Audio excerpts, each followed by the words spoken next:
And of course, we're going to have an amazing guest. Michael Jozoff will join us for this Tuesday, November 12th, fresh off the election last week. I hope everyone is happy with it. You know, going to be a mixed bag, but today we are going to get to see some amazing poker and dive into the streets of the high stakes. $10,000 buy-in. It is over 300K to first. And again, some repeat winners, some new faces, and of course, the biggest names in the game. So many weird post-flop hands. There were some interesting ones pre-flop. I can't even go into them. Now there's too many.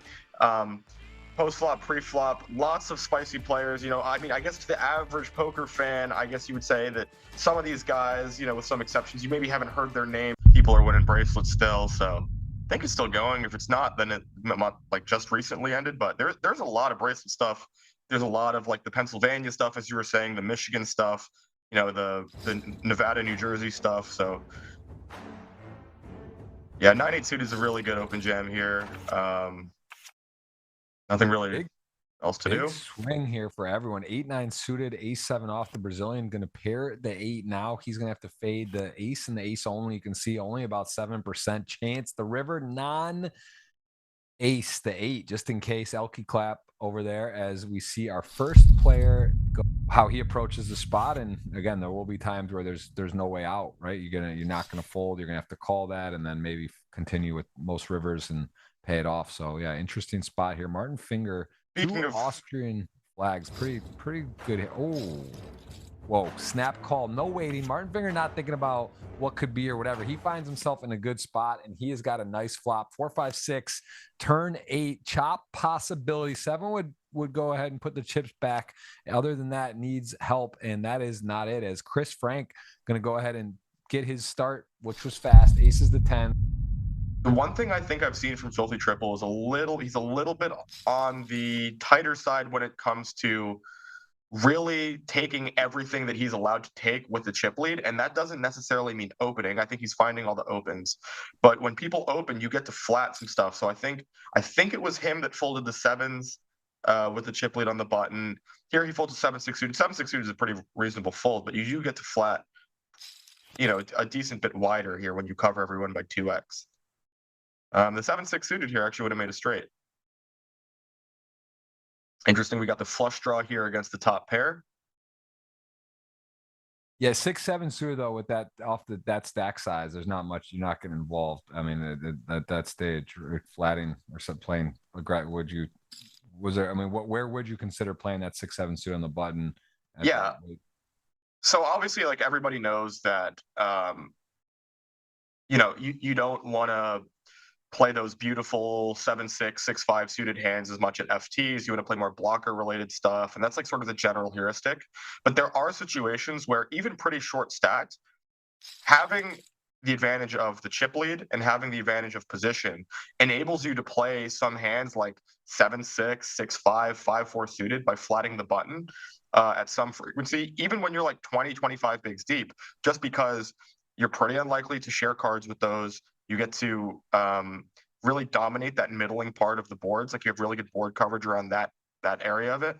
Right. And again, it's just really tough. When it comes low, you're going to get your opponent to bluff or go for it. Maybe not think you're there. Right. It just speaks to board coverage. Right. So I think there's a lot of benefit. I mean, you're flatting pretty wide. So, you know, you can't flat.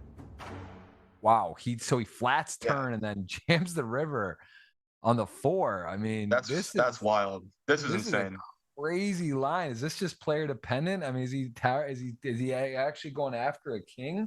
I mean, what's his plan? And remember, Jeff, the time bank, 20 seconds here for Dennis. Wow, this is exciting. And I mean, because it seems so obvious. You're like, oh yeah, like what do you miss hearts? You're just gonna shove the river. It's like, and it's only 500. I'll leave him with $1 million. He's covering, and he does end up. Wow, he calls. Gets it done. I would have. What a hand! What an interesting line on all around there from Ognyan. And Ognyan, 2 players away. He's got 2 seconds on the shot clock, 11 seconds on the shot clock, 21 seconds on the shot clock. That is a ram bam jam, and Dennis is a big favorite to take us down to 5. Queens to 9s has the hearts covered. Diamond available for runners. That is a king of clubs, and that is GG. 5 left. At 4, we'll cue the giveaway. Everyone here is fired up because we've that. Yeah. It's like first in, how can you really pass it? There is 3 hands behind. You're gonna get called sometimes. You're gonna get, you know, dominated sometimes, but goes for it. And ace king suited tier 1, licking the chops for a possible knockout of again probably the most experienced by far player remaining. I can say that confidently, even though I don't know necessarily Filthy. I'm sorry, yeah, FilthyTriple there as king 10 needs a 10, needs some help, needs a straight. The ace It's gonna be tough. Backdoors. And that is GG, as he got part of that backdoor, needed the jack queen or the running hearts, and that is it. So 4 left, giveaway time. Gonna get it queued up. Yeah, the ace jack. That's probably like, yeah, he literally is thinking in his head like that stinks. So yeah, now here this could be ace 9-0 could try to punish here, because this is obviously a super wide open. He just happens to have kings. We are officially with triple zeros here we go on the clock out of these 4, and honestly, this is, yeah, king's got his wish. Says don't time out.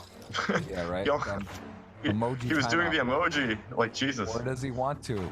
You never know. Could. Nope. So far, I got the spades covered as well. Needs an ace on the river. We're gonna be down to 3-handed poker and queue up that $100 giveaway if it is clean. There it is. Good game. Boa sorte to Iago. Gonna go out in those 3 remaining. Bolts the jack 7. So this is probably a collision here now. It should be open jam call. Yep. On the line, FilthyTriple slightly behind in chips. If 9s can hold, we'll be heads up, and that is pretty nice. Needs running. Well, nope, boat. it's a boat. That's a boat. No boat. Heart looked exciting, but it's not. That is heads up. We are down heads up. We'll pick the winner here for the $100 ticket in a sec. Give you guys another chance to hit the thumb. The queen 9 off, I would also call this one. Jeff, I'll buy you whatever dinner you want if this one does not go in. This is in there. Thank you. King jack, ace queen, king or jack to end it. Can Dennis get his title one way or the other? There is a queen and a jack. Are we flipping again? Or jack in the window. Lightning in a bottle. Does it happen on the river? It is. Oh, another jack. Yay. The J is okay for Dennis. That is a title, and that is a win. The man gets his first title. Dennis Volz comes in, middle of the pack, puts up quite a fight, made some great calls, great plays.